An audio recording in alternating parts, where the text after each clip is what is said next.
In 1761, a ship went down on a sandbank in the middle of the Indian Ocean. The survivors built a boat out of the wreckage, and some of them sailed away to save themselves. They left about 80 people standing on the sand behind them. And they made those people those promise. That promise is the reason I cannot stop thinking about this place. Because of what those 80 people did on that sandbank while they waited for it to be kept. This is Tromelin. 1/3 of a square mile of sand, 450 kilometers from Madagascar, 7 meters above the sea.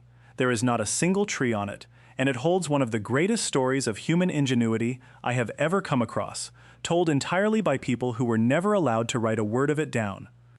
The ship was called l'utile. In French, that means useful. On the night of the 31st of July, 1761, she was running east through gale-force darkness toward the island of Mou-Richu, and her captain, Jean de Lafargue, was in a hurry. In the hold beneath his feet were about 160 Malagasy men, women, and children, bought in Madagascar days earlier. He had no license to carry them. The trade had been banned in that region, and not out of any kindness, but because there was a war on and the colony was afraid of extra mouths to feed. Lafargue was doing it anyway. For the money. His charts warned him there was land somewhere out here in the dark. He sailed on. Around midnight, the ship struck a submerged coral reef and tore open. Of the crew of 140, 123 got off. Down in the hold. The hatches were shut. Most of the Malagasy never got out. By morning there were perhaps 120 French sailors, and somewhere between 60 and 80 surviving Malagasy standing together on a sandbank, with no trees, no shelter, and no fresh water. And for 2 months, they worked side by side. They dug a well, they salvaged everything they could from the wreck, and out of the broken timber they built themselves a boat, and they named her La Providence. And then, the boat was finished. And it was not big enough for everyone. On the 27th of September, 1761, the French crew boarded La Providence and sailed away. Every single Malagasy person was left standing on that sand. The sailors gave them their word that a ship would come back for them. Just sit with that for a second. They had all been shipwrecked together. They had built that boat together with the same hands on the same beach. And when it came time to leave, the people who had been cargo stayed cargo. 4 days later, the French reached Madagascar, and the promise began to die almost immediately. The captain was dead by then, and it fell to the first officer, a man named Castellan Duvernay, to go to the governor of Mou-Richu and ask for a ship. The governor said, no. Duvernay asked again. He was refused again.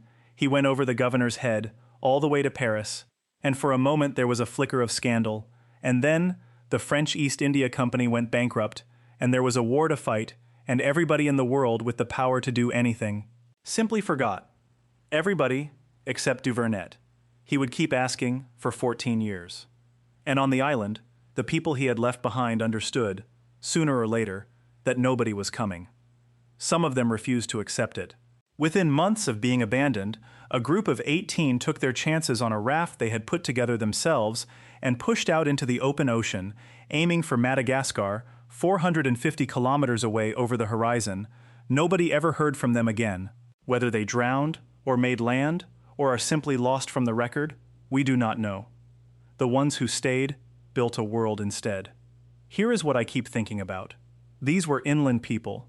They came from the central highlands of Madagascar, hundreds of miles from any coast.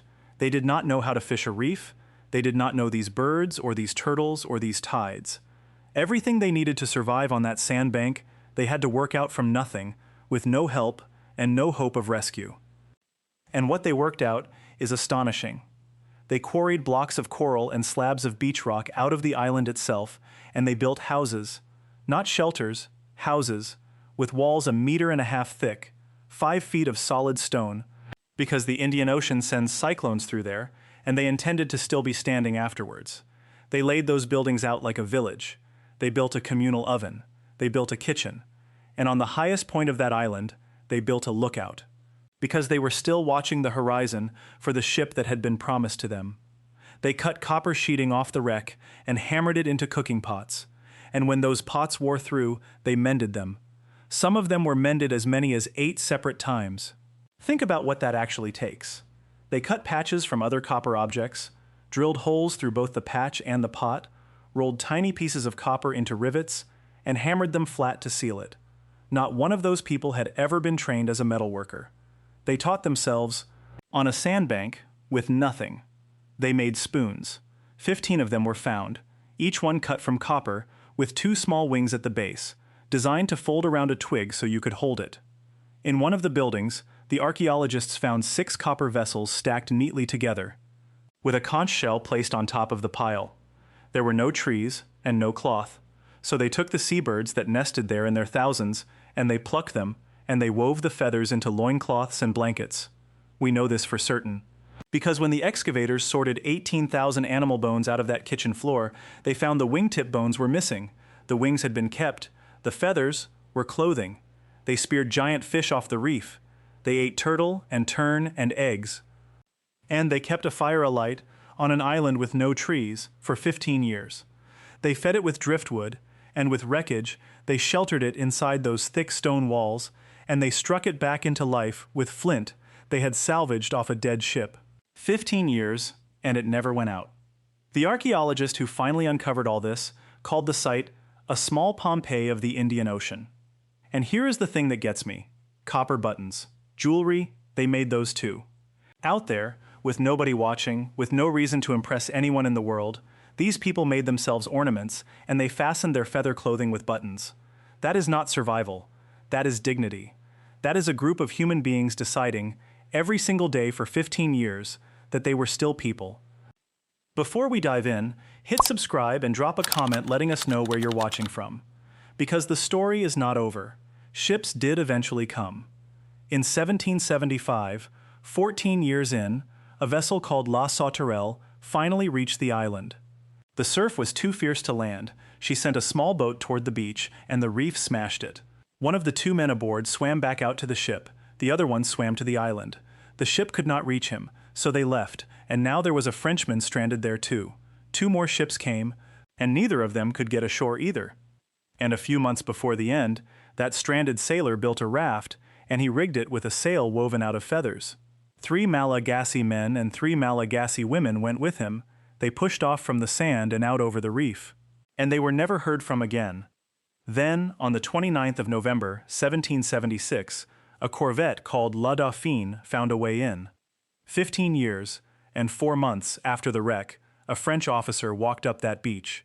And what he found was 7 women and a baby boy, 8 months old, born on the island. They were dressed in plaited feathers. The fire was still burning. He took them to Montrechu, and in the 15 years these women had been out there, something had shifted in the world. The men who had abandoned them had been told to forget them and had obeyed, but the new administrator in Montrechu, a man named Mai Yar, looked at the paperwork and ruled that these people had been bought illegally, which meant they had never lawfully been slaves at all. They were free. He offered to send them home to Madagascar. They said no. After everything, they were still afraid that if they went back, they would simply be taken again. Mai Yar took the baby, his mother, and his grandmother into his own house. He had the child baptized, and he named him Jacques Moise, Moses, the child drawn out of the water. The mother's name, her real name, was Semi-Vu, which means one who is not proud. He renamed her Eve. The grandmother he named Dauphine, after the ship that had finally come. And then comes the cruelest detail in the whole story. Those 7 women gave their testimony. Somebody wrote it down, and it was lost. The records of La Dauphine are gone. 15 years of the most extraordinary endurance, in their own words, and there is not a single sentence of it left. We do not know what they said. We do not even know most of their names.